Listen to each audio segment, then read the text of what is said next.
Now, y'all already know what time it is. It is time for the mess. So let's get into it.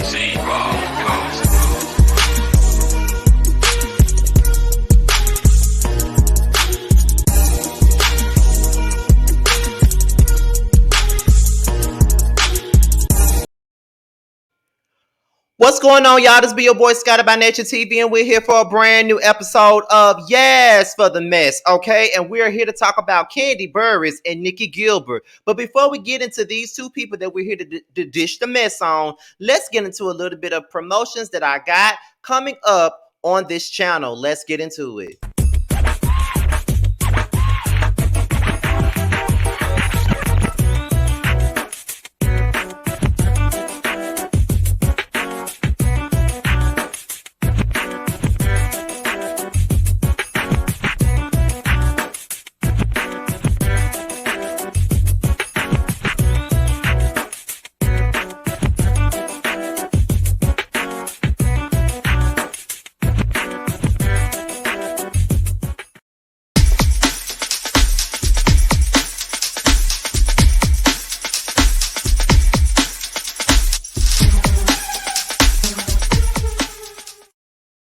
All right, and that was two of the promotions for the up and coming segments that's coming up on my channel. Now, the first things first is the third season of the Whether You Like It or Not panel, which will feature myself, Josiah, Terrence, Really B, Sakina, and Brandy Chanel. We will be coming back to talk about the Real Housewives of Atlanta and Basketball Wives this spring, okay? And it looks like the panel will be coming back this May because Real Housewives of Atlanta will be back on May the 1st.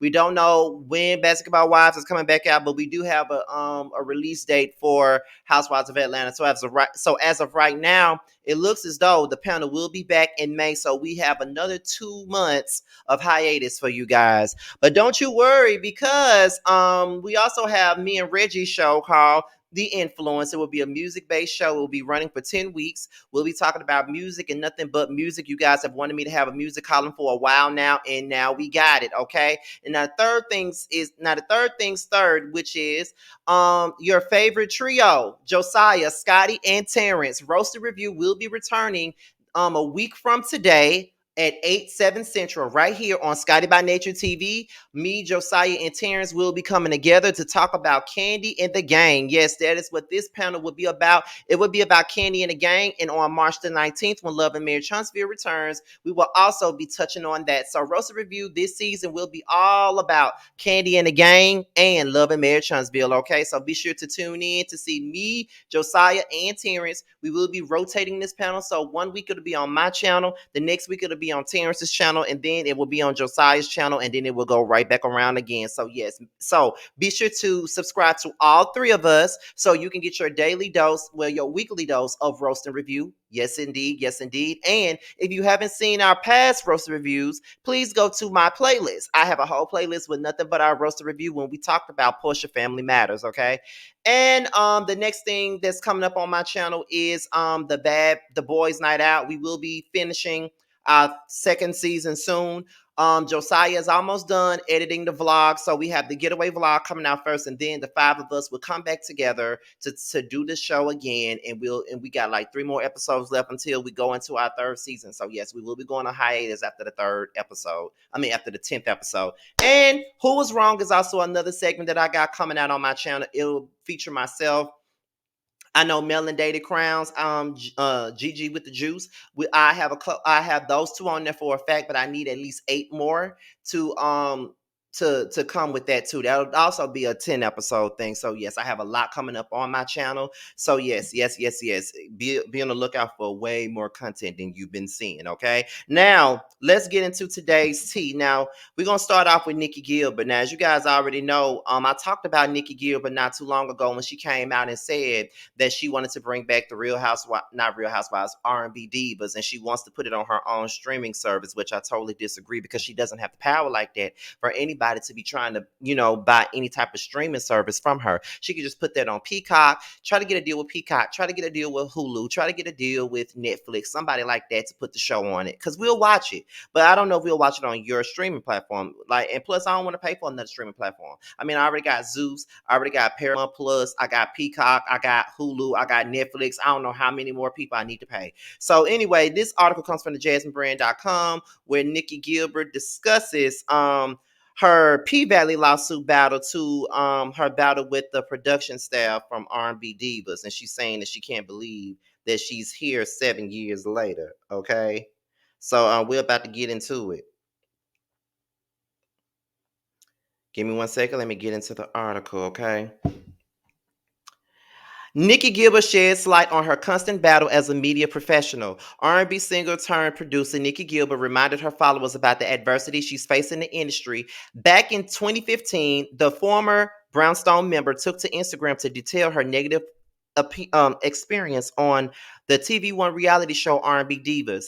Gilbert alleged that the show withheld her paychecks, humiliated her 90s R&B group, and more. Earlier this week, Gilbert reposted the expose to highlight her current court battle with the P-Valley series.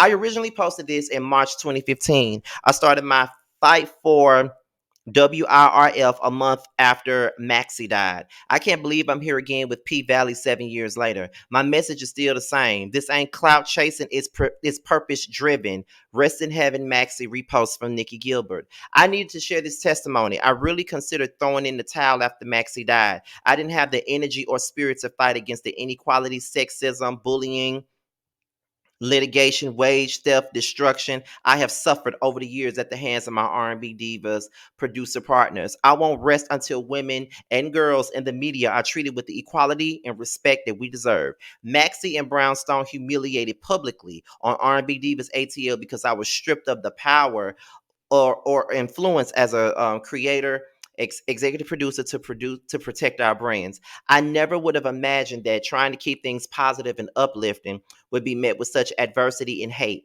I never thought that speaking up against the negative perception of the women on the show would result in my salary being held for 3 seasons, character defamation, and the use of money and influence to publicly disparage and drag me through the court to fight for my salary as a punishment. Enough is enough. It's time to put an end to the vilifying, outrageous images that are stripping us of our character and destroying our culture and legacies. Okay.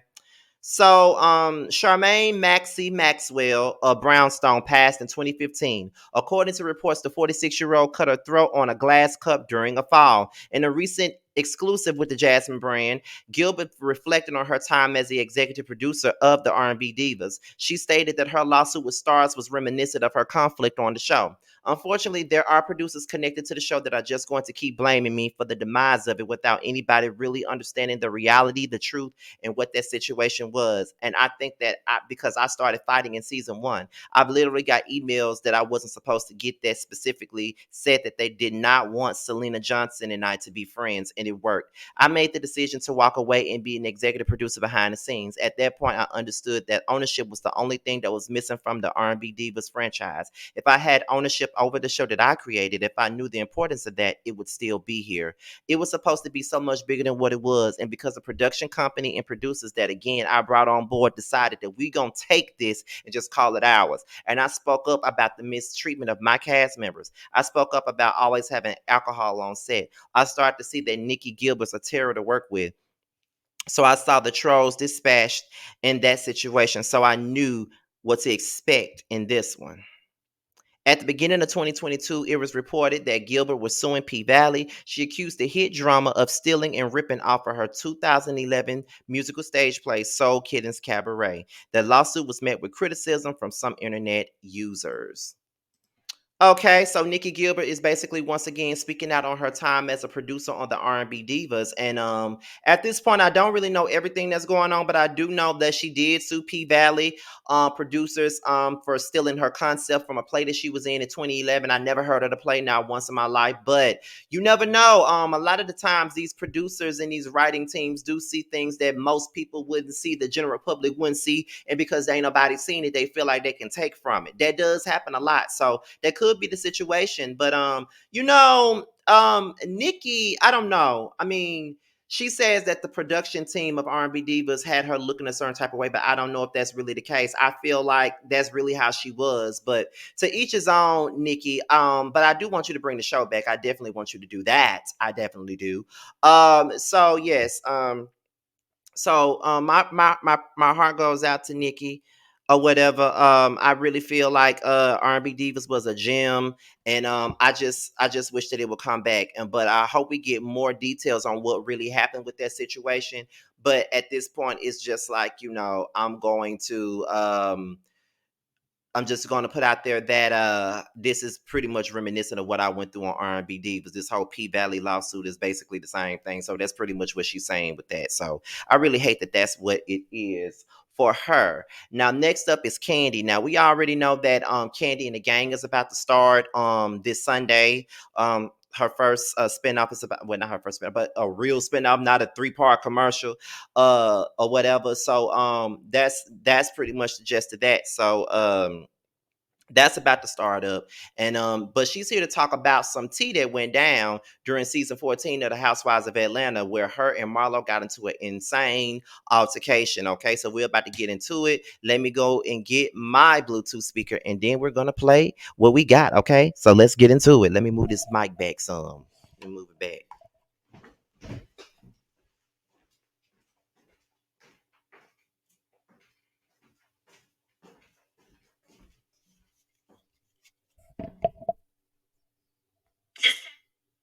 Season 14 will be the most talked about housewife, and why? I personally feel like Sheree, because she had a lot going on in her personal life that is going to play out on the show.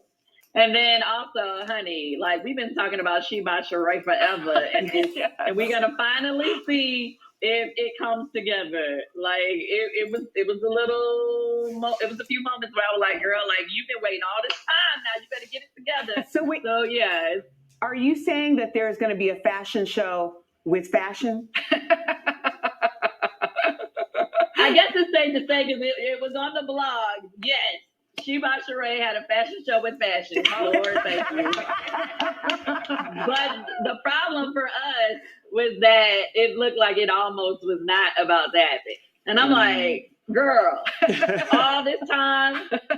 Yeah. Oh, you had to see it. You had to see it come together. But Marlo and I, we had some real serious beef. That happened this year. It was crazy. I wasn't expecting it because I was really one of the main people who were, rooting for her to get her peach. And I did not think that we would have that type of a falling out. But we were able to fix it. You know, I don't want to say, it's not like we're still in a bad place. But at that time, I wasn't sure if we were going to come back from it, Marlo. Yeah, but she definitely has a lot going on. Another thing, I guess I could say this, I'm not sure, but for years we've heard about Marlo's mom, and we finally get to see the woman that she has been talking about all these years. So yeah, it's a lot happening this season. Oh, you have to see it. And that was Kandi Burruss talking about her situation with Marlo and everything that went on with Sheree. Now, all I gotta say is this, and then I'm gonna be out of here. There was some reports out there that said that Kandi and Marlo got into this beef because Marlo referred to her child Blaze as a test tube baby. She said it to Kenya Moore, and Kenya Moore went back and told Kandi, and that's how the stuff got started between Kandi and Marlo. They said it came to a head while they was in Jamaica, but they came to grips with it and they made peace. So that's what they said. That's what I've been hearing, that was what happened between Kandi and Marlo. I'm not surprised when she said that she got into this big ass fight with somebody. I already knew that it was Marlo because Marlo is the type of person that will go below the belt with somebody. That's it. Like Like she'll go below the belt with somebody. She'll go below the belt with somebody in the second. She don't give a fuck what she say to somebody. She would go below the belt. So I already knew that it was about her. Pretty much, I already knew that it was her that she got into this argument with. I knew it was her that she got into it with. So at the end of the day, I'm not surprised. But yeah, it's just like, yeah, Marlo is doing a lot for a peach the way it looks. Look like she's doing whatever she can for Peaches, like we already knew she would. She was thirsty for it. We already knew that's what she really wanted, so she was gonna do whatever she could to get that peach. But I am interested in seeing Marlo's mom. I'm interested in seeing the woman that gave birth to her and brought her into this world. So I'm interested in seeing that. I'm interested to see the story, the backstory behind it. I am interested in seeing that. So Marlo having a peach may not be a bad thing at the same time, but we already can tell that, yeah, she's finna do a lot and say a lot and do a lot to keep that peach. That's exactly what's going down. So it looks like her and Sheree may be the stars of the show this season. Like, who knows? From what I hear, Sheree got a lot going on, Drew got a lot going on, and so does Marlo, and so does fucking Kenya. That's what it looks like to me. So yeah, some of this stuff really makes me a little bit excited about this up and coming season. I'm really laughing at the people that was all in the comments saying, "Oh, I ain't watching this season. I ain't watching this season," but they all gonna be tuned in. We already know they're gonna be tuned in this season, right? So yeah, I can't wait to see Sheree and her struggles with the She by Sheree, her and her jailbird boyfriend. I can't wait to see all of that. Okay, I think this season just might be one for the books. I think this will be a good season at this point. So yeah, the Housewives of Atlanta does premiere on Bravo on May the 1st. That's what the word is around these streets. And whether you like it or not, panel will be reuniting to come back and talk about said season. So I'm definitely looking forward to it. Okay. So with that being said, you guys, it's Be Your Boy Scotty by Nature TV. Be sure to like, rate, comment, and subscribe to my channel. Be sure to click the notification bell so you can be notified when the video drops. And also, if you want to follow me on social media, my Twitter and my IG will be down below in the description box. If you want me to follow you back on IG, because I do follow back on IG, be sure to hit me up in the DMs with the hashtag Mrs. Team Scotty, and I will definitely follow you back. With that being said, you guys, your boy Scotty is up out of here. Until my next video, I'll holler at you guys later. Peace out.